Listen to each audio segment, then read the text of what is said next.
Sir, police നയം, ഇടതുപക്ഷ ജനാധിപത്യ മുന്നണിയുടെ പോലീസ് നയം എന്ന് പറയുന്നത് ജനപക്ഷ നിലപാട് സ്വീകരിക്കുന്ന നയമാണ്. ആ നയം സ്വീകരിച്ച് മുന്നോട്ട് പോകുമ്പോൾ കേരളത്തിലെ മഹാഭൂരിപക്ഷം പോലീസ് സേനയിലെ അംഗങ്ങൾ സ്വീകരിക്കുന്ന നിലപാടുകൾ കേരളത്തിൻ്റെ സംരക്ഷണത്തിന്, കേരളത്തിലുണ്ടായിട്ടുള്ള ദുരന്തകാലങ്ങളിലെ പ്രശ്നങ്ങൾ ഇടപെടുന്നതിന് എല്ലാം ഏറ്റവും മെച്ചപ്പെട്ട രീതിയിൽ മാതൃകാപരമായ പ്രവർത്തനമാണ് നടത്തിയത് എന്ന് നമുക്ക് കാണാൻ കഴിയും. സർ, ഇവിടെ നമുക്ക് എല്ലാവർക്കും അറിയാവുന്ന കാര്യമാണ് കോവിഡ് കാലത്തെ പോലീസ് സേനയുടെ സേവനം. അതുപോലെ തന്നെ നമ്മുടെ പ്രളയകാലത്തെ 2018 പ്രളയകാലത്തുണ്ടായ പോലീസ് സേനയുടെ സമീപനം, ചൂരൽമല ഉൾപ്പെടെ സമീപകാലത്തുണ്ടായ ദുരന്തങ്ങളുടെ കാലഘട്ടത്തിൽ ജനകീയമായ ജനങ്ങളുടെ ഇടപെടലിനോടൊപ്പം പോലീസ് സേനയുടെ സംരക്ഷണ ചുമതലയോടുകൂടി നടത്തിയിട്ടുള്ള പ്രവർത്തനം, ഇതെല്ലാം നമുക്ക് അറിയാൻ കഴിയുന്ന കാര്യമാണ്. സാർ, ലഹരി മയക്കുമരുന്ന് മാഫിയകളെ നിയന്ത്രിക്കുന്നതിന് വേണ്ടി കേരള പോലീസ് നടത്തിക്കൊണ്ടിരിക്കുന്ന പ്രവർത്തനങ്ങൾ, ഈ സമീപകാലത്ത് അതിൻ്റെ പേര് കേരളത്തിൽ കുറ്റവാളികളായ ആളുകളെ കണ്ടെത്തി നിയമത്തിന് മുമ്പിൽ കൊണ്ടുവരുന്നതിന് വേണ്ടി സ്വീകരിച്ചിട്ടുള്ള ഒട്ടേറെ പ്രവർത്തനങ്ങൾ, ഇതെല്ലാം ലഹരിമുക്ത കേരളം എന്ന ലക്ഷ്യത്തിലേക്ക് മുന്നോട്ട് പോകുന്നതിന് വഴിവെച്ചിട്ടുണ്ട് എന്നുള്ളത് ഈ കാലഘട്ടത്തിൽ നമുക്ക് കാണാൻ കഴിയുന്ന കാര്യമാണ്. സർ, അതുപോലെ കേരളത്തിൽ കഴിഞ്ഞ 2016 തുടർന്നുള്ള വർഷങ്ങളിൽ വർഗീയ സംഘർഷങ്ങൾ ഒന്നുപോലും ഉണ്ടായിട്ടില്ല എന്നത് ആർക്കും നിഷേധിക്കാൻ കഴിയാത്ത കാര്യമാണ്. ഇവിടെ ഒരു വർഗീയ സംഘർഷത്തിനുള്ള ഒരു ശ്രമവും നടത്താൻ ആർക്കും കഴിയുന്നില്ല. വളരെ സംഘടിതമായി പോലീസ് സേന ആ കാര്യത്തിൽ ഇടപെട്ടുകൊണ്ടിരിക്കുന്നു എന്നതാണ് നമ്മുടെ മുമ്പിലുള്ള അനുഭവം. അതുകൊണ്ട് തന്നെ ഞാൻ ഈ കാര്യം പറയുന്നത് കഴിഞ്ഞ 2012-13 കാലത്ത് അന്ന് കാഞ്ഞങ്ങാട് മേഖലയുണ്ടായ വർഗീയ സംഘർഷം, അതാണ് സമീപകാലത്ത് 10-15 വർഷങ്ങൾക്കിടയിൽ ഉണ്ടായിട്ടുള്ളൊരു സംഭവമായി നമുക്ക് ചൂണ്ടിക്കാണിക്കാൻ കഴിയുന്നത്.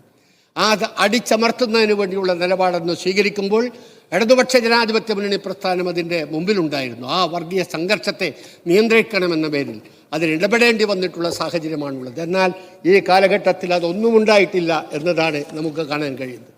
പോലീസ് സേനയിൽ പുതിയ തലമുറയെ വളരെ ബോധപൂർവം ഒരു ഉത്തരവാദിത്വമുള്ള പൗരബോധത്തോടു കൂടിയുള്ള ഒരു വിഭാഗത്തെ വളർത്തിയെടുക്കാൻ SPC ഉൾപ്പെടെയുള്ള പ്രവർത്തനങ്ങൾ നടത്തുന്ന മാതൃകാപരമായ കാര്യങ്ങൾ എല്ലാവർക്കും അറിയാവുന്നതാണ്.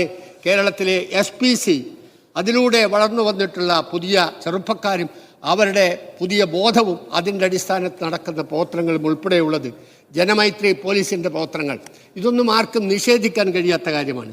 ഈ കാര്യങ്ങളെല്ലാം ഉള്ളപ്പോൾ അങ്ങിങ്ങായി കാണുന്ന ഏറ്റവും ചെറിയ പുഴുക്കുത്തുകൾ തീർച്ചയായും പോലീസ് സേനക്കകത്തുണ്ട് എന്ന് നമുക്ക് കാണാൻ കഴിയും. അത്തരം പുഴുക്കുത്തുകൾക്കെതിരെ ശക്തമായ നടപടി സ്വീകരിക്കുന്നതിനാണ് ഇടതുപക്ഷ ജനാധിപത്യ മുന്നണിയുടെ ഗവൺമെൻറ് ഇപ്പോൾ പ്രവർത്തിച്ചുകൊണ്ടിരിക്കുന്നത്.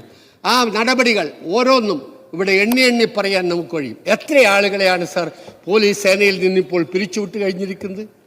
ഏത് കാലത്താണ് ഇത്ര ആളുകളെ പോലീസ് സേനയിൽ നിന്ന് അക്രമത്തിൻ്റെ പേരിൽ, ധിക്കാരത്തിൻ്റെ പേരിൽ, അവർ കാണിച്ച കൊള്ളരുതായ്മയുടെ പേരിൽ എപ്പോഴാണ് ഇതിനു മുമ്പ് പിരിച്ചുവിട്ടിട്ടുള്ളത്? അന്നെല്ലാം അവർ സംരക്ഷണം നൽകിയതിൻ്റെ എത്ര തെളിവുകളാണ് സർ നമ്മുടെ മുമ്പിലുള്ളത്?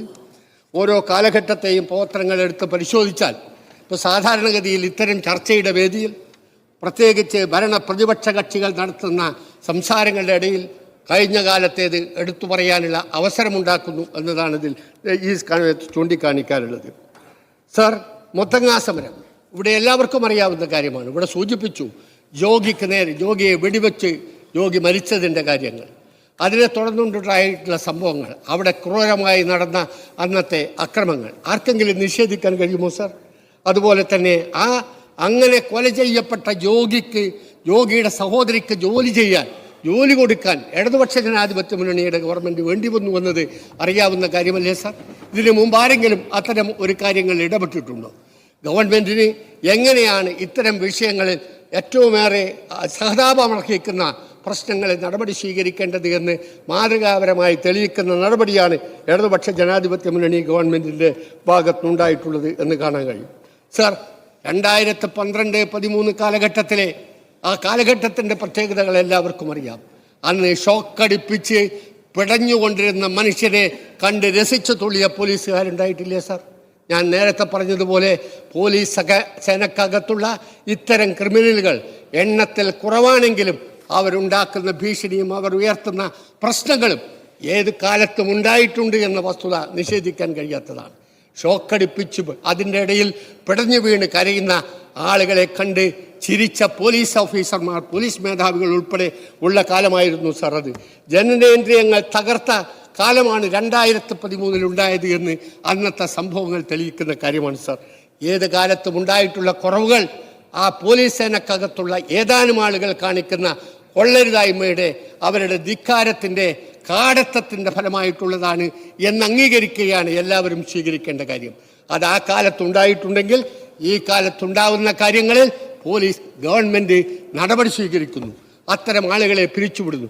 സർ, പിന്നീട് എന്താണ് ഇങ്ങനെ ഒരു കുറ്റാരോപിതരായ ആളുകളെ ഉടനെ പിരിച്ചുവിടാത്തത് എന്ന് ചോദിച്ചാൽ, നിയമപരമായി സർവീസിൽ നിന്ന് പിരിച്ചുവിടണമെങ്കിൽ സ്വീകരിക്കേണ്ട നടപടിക്രമങ്ങളെല്ലാം ഉണ്ടെന്ന് അറിയാവുന്നവരാണ് നമ്മളെല്ലാവരും. അതിൻ്റെ ഓരോ നടപടിക്രമങ്ങളും അന്വേഷണങ്ങളും അവർക്ക് അതിന് മറുപടി പറയാനുള്ള കാര്യങ്ങളും ഉൾപ്പെടെ എല്ലാം സ്വീകരിച്ചതിന് ശേഷം മാത്രം സ്വീകരിക്കേണ്ട നടപടികളെക്കുറിച്ച് ഇപ്പോൾ പറയുന്നതിന് കാര്യമില്ല. സാർ, ഘോഷയാത്രയിൽ ആലപ്പുഴയിൽ ഉണ്ടായ വെടിവെപ്പ് മറക്കാൻ കഴിയുമോ സാർ? അതിന് എന്തെങ്കിലും ന്യായീകരണമുണ്ടോ സാർ? ഏതെങ്കിലും തരത്തിൽ 1982 ശ്രീമാൻ കരുണാകരൻ മുഖ്യമന്ത്രിയായിരുന്നപ്പോഴും വയലാറിൽ ആഭ്യന്തരമന്ത്രി ആയിരുന്നപ്പോഴും അല്ലേ സാർ ഈ കാര്യം നടന്നത്? ആ ഗവൺമെൻറ്റിൻ്റെ ഉത്തരവാദിത്വം എന്തായിരുന്നു എന്നുള്ളത് തീർച്ചയായും അന്ന് ചോദ്യം ചെയ്യും എന്നുള്ളത് തീർച്ചയാണ്. പക്ഷേ അത് നമ്മൾ ആലോചിക്കേണ്ടത്, ഏത് ഗവൺമെൻറ്റിൻ്റെ കാലത്തും വഴിവിട്ട രീതിയിൽ പ്രവർത്തിച്ച പോലീസുകാരുണ്ടെങ്കിൽ, പോലീസ് ഉദ്യോഗസ്ഥന്മാരുണ്ടെങ്കിൽ, പ്രഖ്യാപിത പോലീസ് നയത്തിന് വിരുദ്ധമായി പ്രവർത്തിച്ചാൽ അവരുടെ പേരിൽ നടപടി സ്വീകരിക്കുക തന്നെ ചെയ്യും.